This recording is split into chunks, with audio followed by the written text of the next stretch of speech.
Hello, my friends. Welcome back to Not Another Mindset Show. I had a plan for this episode. If you listen to the previous episode, what is this? This is 20. If you listen to episode 19 right before this, you would have heard me say, oh my gosh, now I'm second guessing myself if I even said this, but I do think I said in the next episode, we're going to be breaking down another study, and it was related to mindset and portion sizes. And I had found this article that I wanted to break down the study and walk you guys through it. So that was the plan. And then as soon as I actually got into this paper and was reading it, which it was a really interesting concept because it was actually using fMRI imaging to understand what areas of the brain were being utilized by the people who were in the study when they were making decisions about food, and how this is where I got tripped up and kind of why I decided not to go into it any further, was because they were calling mindset something that I didn't really feel like was exactly what I wanted to talk to you guys about, because in this study it was saying that, oh, we used a health mindset versus a pleasure-focused mindset versus a fullness-focused mindset. So I was like, oh, okay, this is really interesting. They probably went to the people in the study and had them like read an article or go through maybe like a short program that adjusted their perspective and belief system around maybe like the purpose of food or like the purpose of eating. So they had more of like, oh, I have better outcomes if I think about food being something that's pleasurable to me, or I have better outcomes when I think about just how full the food is going to make me. And then they go into this study where they have to choose different portion sizes of things, and they look at how their brains are maybe communicate, like different parts of their brain are communicating differently with each other. And I was really intrigued by that. I was like, oh, this is gonna be really cool. But there wasn't really like an intervention part of it. Like there wasn't a part where they were actually shifting someone's mindset about food. And that's my bad. I read the abstract. Never just read the abstract, okay? Let this be a lesson. And I read the abstract and I was like, okay, this like sounds good, so let's plan on it. And then when I actually got into the study, and it wasn't exactly what I thought it was going to be, and I didn't honestly really love the methods of this study, I decided to scrap it. So there you have it. There's my my 2 seconds of that study. I will say, just so you guys aren't like, oh my gosh, sitting on the edge of your seat and I'm just like leaving you with a cliffhanger here. The results of the study did show that when people were essentially prompted to think about things differently during a like pre-meal time frame, that they did end up choosing different portion sizes based on how they were perceiving things, from a pleasure perspective, fullness perspective, or a health perspective. And what was really cool too is that they had the fMRI component of it. So you could see what areas of their brains were really lighting up heavily when making these decisions. And they were then able to kind of make connections between the parts of the brain that are important when it comes to like dieting, weight loss, self-regulation, that sort of thing.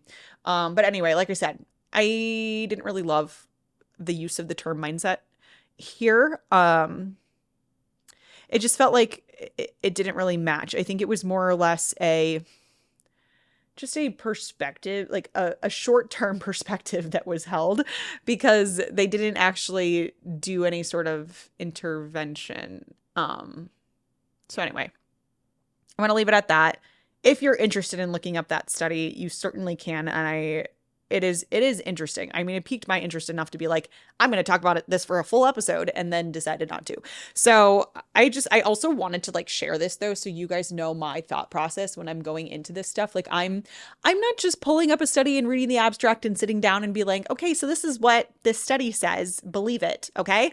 I'm reading through everything. I'm looking at the methods. I'm looking at the entire study setup, and then making the decision of whether or not it is something that I feel like I want to bring to you, especially when they are just like one-off studies like that versus something like a meta-analysis or systematic review. These are essentially studies that involve a bunch of other studies. So they're coming to a conclusion based on many, many studies versus just one. So I am on the lookout for research that I feel like is really in alignment with everything else that we're talking about the podcast, and that I feel like the methods of the study are actually very sound. So yeah, it's funny. Every time I like talk about this stuff with students in the health mindset coaching certification, they're always like, man, I really want to know more about this. And I'm like, would it be helpful if I created some sort of course or mini program, masterclass, if you will, to just help coaches better understand how to find research that is actually like sound, and how to interpret like an empirical article. Because when you get into some of these studies, I mean, they're pages and pages and pages long, and some of it sounds like it's an entirely different language, which I understand. And it was a language that I got to learn, but that's because I spent years doing research and being taught how to interpret this stuff. But that's just like, I don't know. I feel like people don't want that. People don't care to sit down and listen to me like essentially lecture about how to find good research and then apply it to your coaching practices. But, that is something I would love to teach on. That is something that I would really love to do. I just don't know if there's actually a market for it. But I guess part of it is just like I have to do the selling and showcase the value of something like that. But, if you're listening to this and you're like, dude, Kasey, what? I would love to learn more about research from you and how to get onto Google Scholar and PubMed and actually find something and determine whether or not it is a quote unquote good study, and how to then take that research and apply it to my coaching practices. Like, please, yes, take my credit card. If that's you, please let me know. But anyway, shall we get into the topic of the episode? We're talking ABCs of behavior change.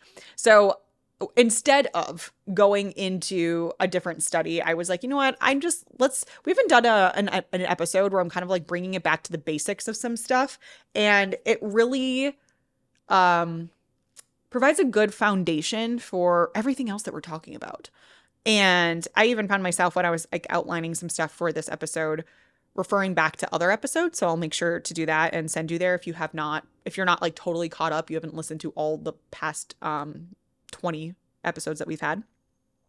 So what I'm talking about today, the ABCs of behavior change, this lives inside self-determination theory, which I have brought up on probably more than one occasion. I know one for sure. And this theory is a long-standing theory in psychology when it comes to behavior change. And the purpose is to explain motivation and how being more self-determined, which we'll get into like what that really means, impacts your motivation.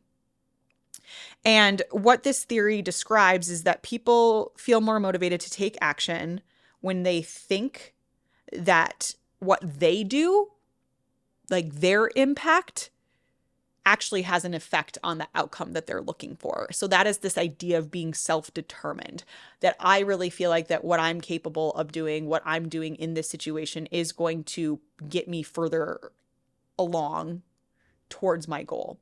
So people are more motivated when they feel like they have that kind of level of control and that responsibility in some regard. So in episode 12, I talked a lot about motivation. It was sort of a discussion of, is it discipline or motivation? That whole situation. But we got into the different types of motivation that exist on this full spectrum of essentially lack of motivation to extrinsic motivation to intrinsic motivation. So if you want to get into that more and understand that better, that is the episode for you. But you don't necessarily need that information to get a lot out of this episode either. So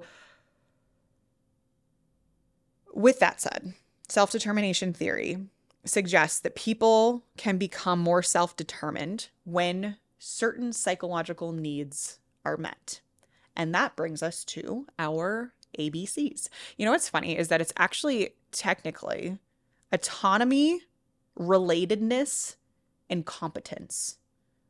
So it would be like ARC. And when I first started putting stuff together for the health mindset coaching certification, and I was creating the module on motivation, and we have a different module on self-determination theory, I was thinking to myself, I was like, they really, really missed out on an opportunity to call this the ABCs.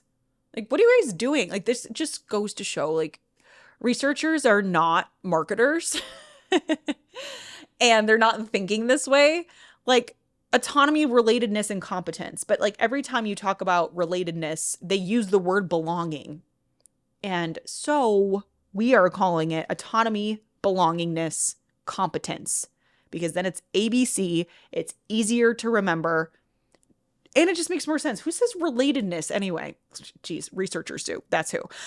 So when these needs are filled, these basic psychological needs that we have as humans, we are more motivated and more likely to continue to do things that are essentially goal-oriented actions. So, and therefore we're like more likely to succeed too if we're hitting these things. So if you're a coach, I want you to think about your clients, especially maybe some clients that you feel like you've had some difficulty with recently. Your standard tricky clients, they're not checking in enough or having a hard time sticking to the plan. They're self-sabotaging, the usual. This is a really good assessment tool.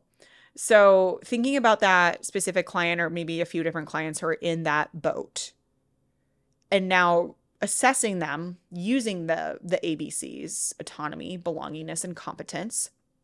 Are any of those things missing? And so when I'm saying autonomy, I'm essentially meaning, does this person feel like they have control over the decisions, control over the plan, that they have their own, individual responsibility in the matter, that they have that? They feel autonomous, right? Or you can look at belongingness, relatedness, if you want to go and say it that way. Do they actually feel like they belong? Whether that's, in your coaching community with you, have they said before, like, I just really don't know if I'm cut out for this stuff, or I just don't know if I'm really like an exerciser. I'm not like you. They're saying things like that. There's a chance their belongingness is something that needs to be tended to. Or is there something going on with their competency? Do they actually not feel like they can do it? Like these are not skills that they have to be successful. So chances are, and historically, I've seen this more times than I can count for sure, there's something going on with the ABCs. If someone is struggling, one of your clients are struggling. So if you can assess via the ABCs, then you know what maybe needs, again, tending to. And when you can give some TLC to their autonomy or their belongingness or their competence, then you can see how once those things are tended to and improve, that everything else kind of seems to improve too. And that is because of self-determination theory, what we know about how humans change and what we know about motivation. These things are so important, and we have decades of research on this stuff. Like I think the guys, what is it, Desi and Ryan, those are their last names. The fact that these names are just in my head is like amazing to me. They were the ones who coined self-determination theory originally, and I want to say it was in like the 80s, like early 80s. So gosh, yeah, coming up on like 40 years of this being a thing and being researched and us knowing about it and it continuing to apply to everything. And something too that came up for me when I was making these notes is thinking back to, it was episode 16 that I did, like the shit coaches say on the internet episode. That was a fun one if you did not listen to that one yet. But one of the threads that I was looking at, I literally had screenshots of threads. If you don't know what threads are, I honestly, I feel like I need to explain what threads is because I really never use it. And when I am in there, I immediately find things that are like shocking to me. But it is the spinoff of Instagram, right? It's like the Twitter for Instagram, which Twitter, I guess, doesn't even technically exist anymore either, right? But anyway, I digress. I can't keep up. I literally can't keep up. One of the things that a coach has said was that she had a needy client that they ended up firing because they were too needy. And my commentary on this was that I'm willing to bet, this is like my blunt response, I'm willing to bet the client was extra needy because of the coaching. Like it's actually in part the coach's fault that client is needy. And where I could have expanded on that, but I didn't, and I can expand here, is that there likely was something going on from an autonomy, belongingness, or competency perspective. Like, especially when it comes to like neediness, dependency. Like if you have a client who is just like really, really needs you for every single decision and asks an ungodly amount of questions, whatever, they likely don't feel like they are competent, right? That they can actually do this stuff themselves, that they don't feel like they have the ability to make decisions for themselves. They don't feel autonomous. They're not very far along on this like self-determined or more autonomous spectrum when we're talking about motivation. And as a coach, you can really, really help improve that. So if your client is needy because of those things, which is very, very likely the case, then you can do something about it. She shouts from the rooftops. So this works as a really, really great, just like I said, like assessment tool, like what's going on here. And then from there, you can really start to support your clients with those things. Shameless plug. This is a lot of what you're going to learn inside the health mindset coaching certification. So we teach a lot of different strategies and concepts that can help you help your clients with these ABCs, and therefore they become more quote unquote motivated. It's not really more motivation. It's just like improving the quality of the motivation, if you will. But this goes beyond coaching. Like I was thinking a lot about as a business owner, as someone who manages a team of people, and how important it is in the workplace to have people in your business, in your company, feeling autonomous, feeling competent, feeling like they belong. Huge. I mean, that's basically company culture, the belongingness, right? These are all so big. So if you're a business owner, if you're someone who leads a team, if you're a manager of any sort, thinking of this stuff for your people is really important. If you want to have a happy, healthy, productive, amazing squad behind you, check out the ABCs. And this is so fun for me to talk about too, because like I am a business owner. I do have a team of people, and these are things that I think about with them a lot. I even do end of week forms with my sales team and with my coaching staff. And there are questions in those end of week forms that are related to this stuff. So I can kind of assess in a way too. I'm always thinking about these concepts for my team, for my business too, which, speaking of future courses or directions of my business, my offerings, I would love eventually to be able to get into other businesses and do a little bit more of like a business to business type of offer where I get to actually potentially train leaders and staff members and come in and do growth mindset oriented trainings for the entire business. Maybe linking that back into like leadership and like understanding things like this, like the ABCs for your team and what that looks like and how to assess it and how to look out for it and how to improve it so that you can improve overall company culture and therefore improve the success of the business, right?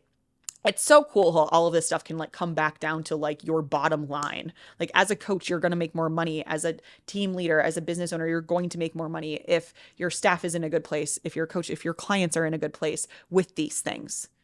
Good stuff, man. It's all just so good. I'm just trying to think of other areas where this could apply. Not me always going back to like dating and relationships, but that like exists there too. You know, someone who maybe feels really burnt out on dating, which, girl, I get it. I really do. God, do I get it. and you feel like you're lacking in some of these areas, like you don't actually feel like you have the skills when it comes to dating, you don't know how to find the right person, you keep choosing the wrong people, you don't really feel like you belong, maybe it's really been so hard for you to find your person, and every time you think you do, you fall just short. It's like you're almost there type of situation. Maybe you don't feel autonomous in the dating world, that kind of any person that you actually want to be with and you want to have a relationship with doesn't end up being that person. It's always like someone else comes to you and it's like, oh great, it's this person again, but like I don't feel like I'm really attracted to them or whatever. Like you can see where if any of these things are off when it comes to like dating and relationships, that it can feel it could actually move you into a fixed mindset that like I'm just like, I'm not cut out for this dating stuff, or this is just like never going to happen for me. And then what happens? Like, then you don't feel like you should even try in the first place. You're not going to put in extra effort because what's the point? And this is the same thing that's going to happen with our clients, the same thing that's going to happen with our team members. It all comes back to mindset. What do you know? Okay, my friends, that is all I have for you. Quick little episode on the ABCs of behavior change. As always, I'd love to hear from you. If you leave a review, don't forget, I'm doing a giveaway every single month. Someone's getting a free workshop every single month because they wrote a review. But keep in mind, I need you to not only write the review, 5 stars, pretty please, but also screenshot the review and add it to the form that is in the show notes. It's on every single episode. You can find the form where you submit your review, because otherwise we're not going to know how to contact you to actually win something. So please do that. I appreciate you so much, and I'll see you next time.